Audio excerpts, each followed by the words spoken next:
peame alustama sellest, et 13. sajandil, kui ordu otsustas siia sellele soiselt pinnaselt kerkivale künkale ehitada oma ordulossi, siis tegi ta selle paekivist.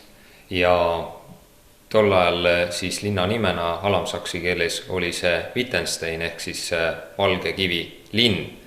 Ja see nime kasutus oli tarvitusel siis kuni sisuliselt 17. sajandini, kui tuli ülemsaksa keeles kasutusele Weissenstein. Ja ka isegi tsaari ajal 18. sajandil ikkagi kasutati Weissensteini nime, siis juba kirillitsas küll.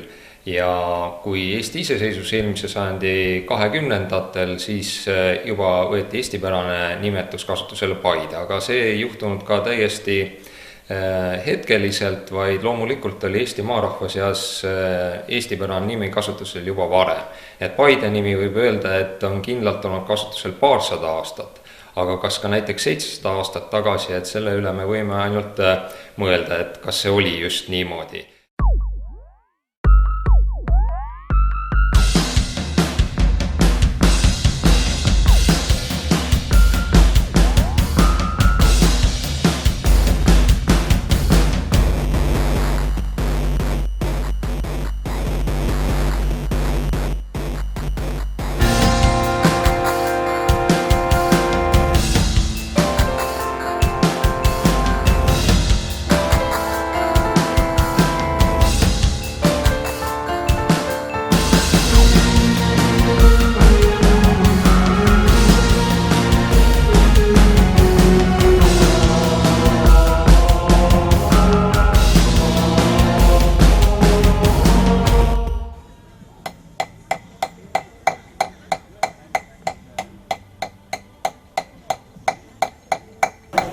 Kunstnikud, mingu teil see skulptuuride tegemine hästi.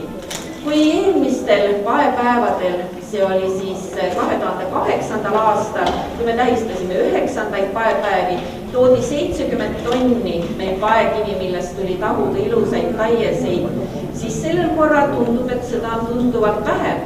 Aga ma arvan, et tööd tulevad ikkagi sama südamega tehtud ja sama hoole ja armastusega loodud. Ja kui me vaatame siin all neid näituseidki, kui suure südamega on pandud ka kokku kõik need killukesed üle Eestimaa, mis on toonud meile lähedale selle paekivi ja kõik need ilusad kunstiteosed, mis laudadel asetsevad, et me oleme õnnelikus linnas, mis kannab just nimelt Paide nime, paekivist tulnud nime ja kanname siis neid kõiki ilusaid töid ja tegemisi ikka läbi aegade edasi.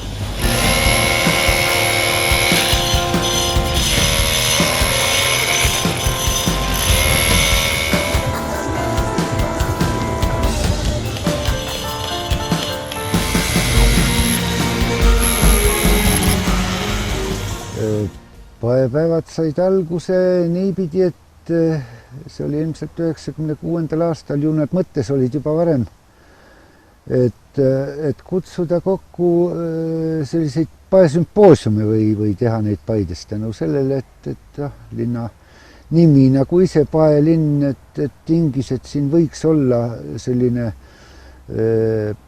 paeskulptuure, milliste nende kunstnike või skulptorite sünergia pakuks siis ka linnaelanikule sellist elamust edaspidi. Tolleaegne linnapea Jaan Rõuk on muidugi selles ka väga palju osaline sellepärast, et ta oli ise väga kultuurilembene inimene ja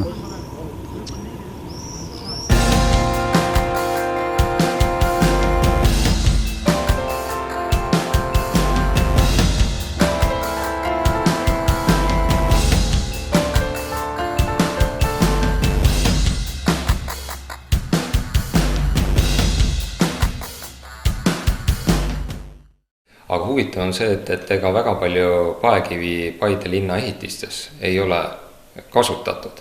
Et kui ehitati Paide vallitorn, siis põhiosas on teadaolevalt see kivi toodud mündi paemurust, aga samas on seal ehitises näiteid ka sellest, et on kasutatud ka Paide murrust pärinevat kivi, see on siis praeguse haiglatagusel platsil olevalt maa-alalt kuni siis Kure tänavani välja. Ja küllaltki palju on siin just Paide lähistel olnud neid erinevaid paemurde, et oli selge see, et kasulikum ja odavam oli tol ajal võtta just lähedal olevast paemurrust ehitiseks kive, hoolimata siis sellest, et kui hea ehituskvaliteediga oli. Aga näiteks võib öelda, et Paide vanalinna majade enamus alusmüüridest pärinevad hoopiski ordulossi varemetest ja üks võib-olla ehedamaid näiteid, kus on seda ordu kindlusest pärit kivi kasutatud, on vana raudteeaida hoone, mis praegu kenasti ka püsti on.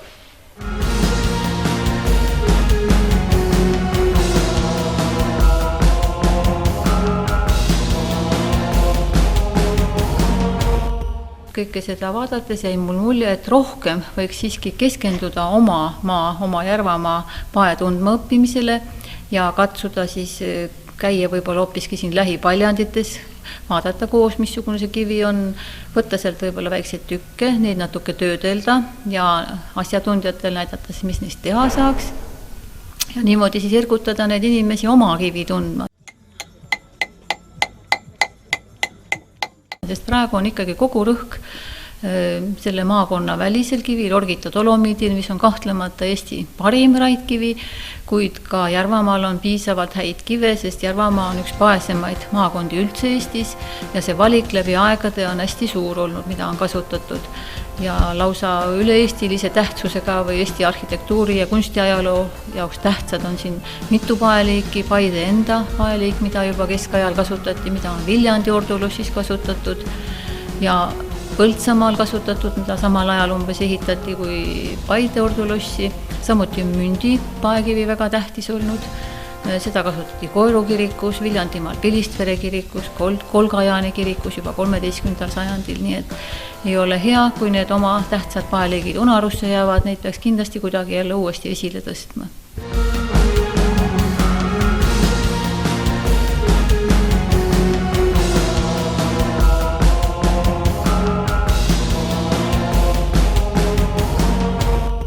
Jah, selles suhtes olen küll rahul, et ei ole küll nüüd iga päevapäevade juures ise olnud otseselt, aga on olnud näha seda jätkuvat arengut ja eelmine aasta oli meil pühendatud Arvo Pärdile põhirõhk sellele, eelmine aasta me päevapäevasi pidanud, sel aastal on just põhirõhk paepäevadele ja kui vaadata paepäevade programmi, siis see on väga põhjalik ja on väga palju erinevaid tegevusi, mis on just läbi erinevate võimaluste siis paekiviga seotud, olgu need kontsertid, olgu need õpitoad ja eks me tulevikus tahamegi seda, et paepäevade raames siis loomulikult säiliks traditsioon skulptuuride näol, aga loomulikult on üks meie soov ja ka juba sel aastal oli, et hakata paekivi üha rohkem kajastama siis erinevate elementidena, aga Paide linnaruumis, olgu need siis ilumüürid, olgu need erinevad rajatised, mida iganes. Ja rõõm on tõdeda ka sellele, et ka teatud erakruntidel on näha maju, mille voodrikiviks on ehtne paekivi.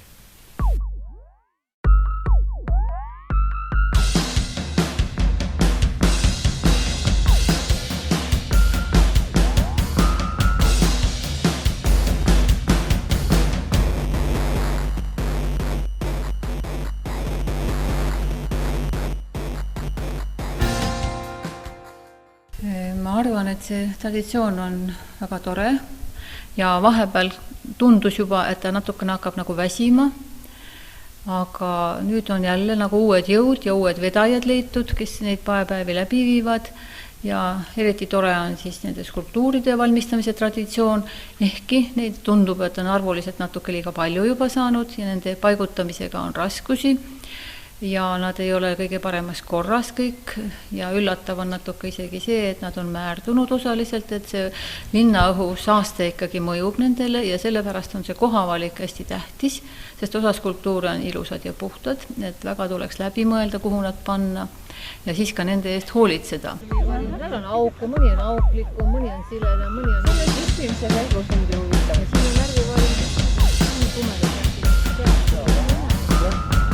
Otsisin näiteks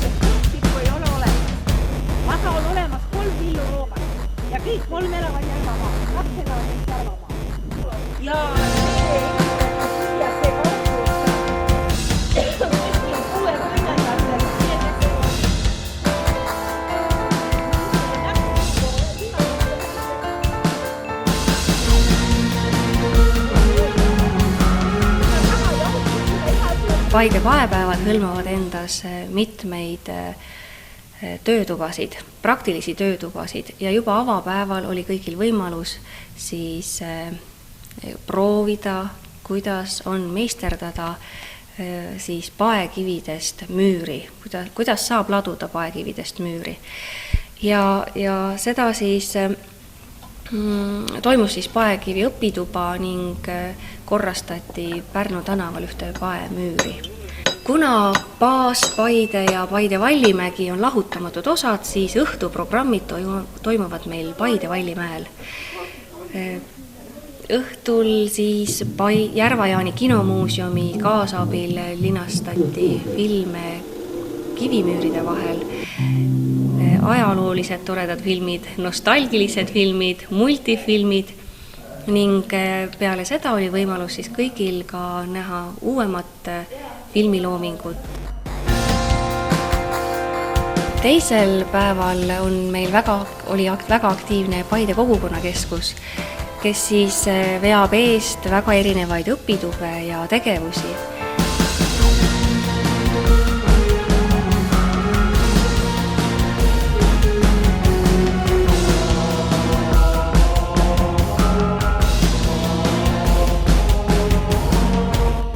Linn kihas erinevatest tegevusest, toimus laadamelu, esines ansambel Untsakad, iiritantsijad, mustlastantsijad ning meie oma Paide noored.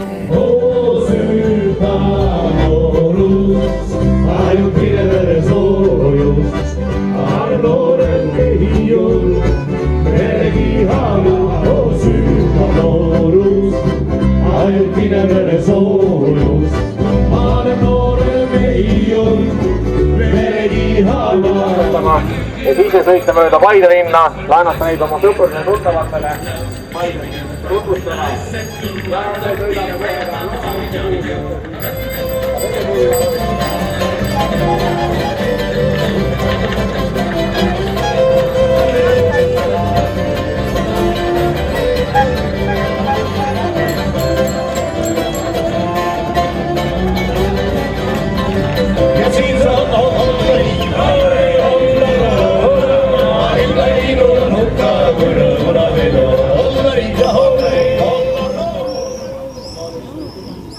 Pikahermane torn, mis on paekivist ehitatud, ongi põhjus, miks me paepäevi üldse korraldame.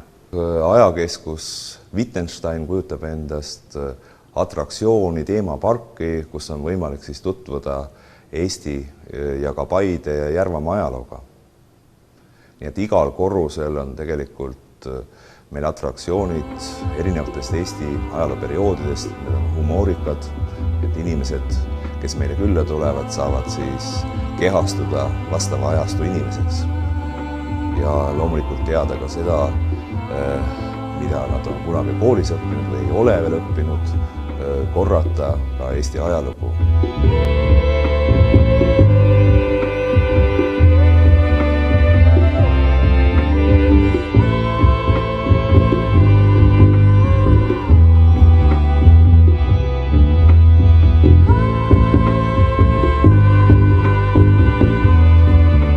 Paepäevad raudselt jätkuvad ja kindlasti nad arenevad edasi ja üks suur töö, mis meil ees ootab, on paeskulptuuride pargi rajamine.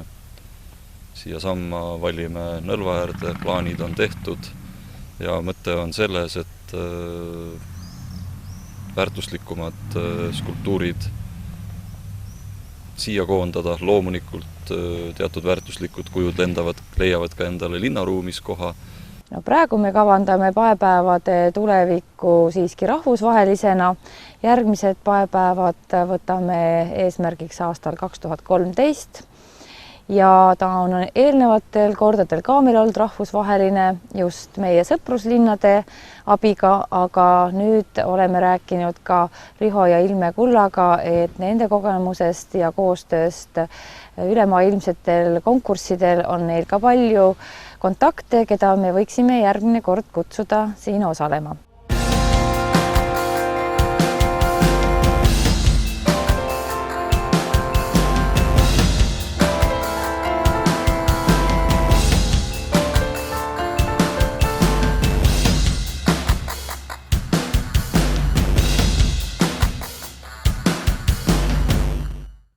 kui nüüd edasi rääkida, siis kindlasti meeldivad mulle tänased paepäevad, nagu ma ütlesin, et siia juurde on siis seotud erinevaid ettevõtmisi, on need siis muusikafestivalid ja miks mitte ei võiks meil tulevikus olla paerokk siin noortele, et neid mõtteid on erinevaid, ma usun, et vaadates seda korraldusmeeskonda kindlasti neid mõtteid tuleb ja kasvab siit asju välja kõikidele huvigruppidele, nii noortele kui eakatele. Tahaks rahvusvahelisele poolele me tahaks kindlasti veel linnamiljöös kajastada veel baasi, rohkem paega tegelemist, selle korrashoidmist ehk näiteks töötubadena mõne vanema linnamüüri korrastamist, et õpetada ka inimestele, kuidas sellega ise hakkama saada.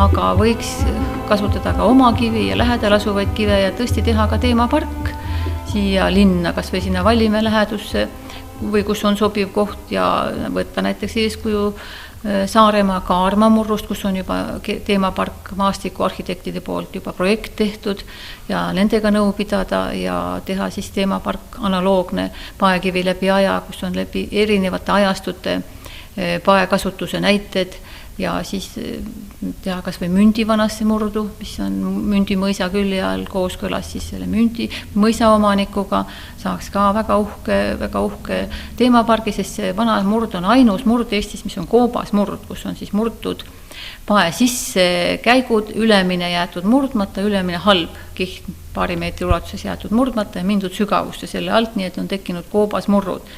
Ja nendest saaks ju mingi väga uhke temaatikaga pargi teha.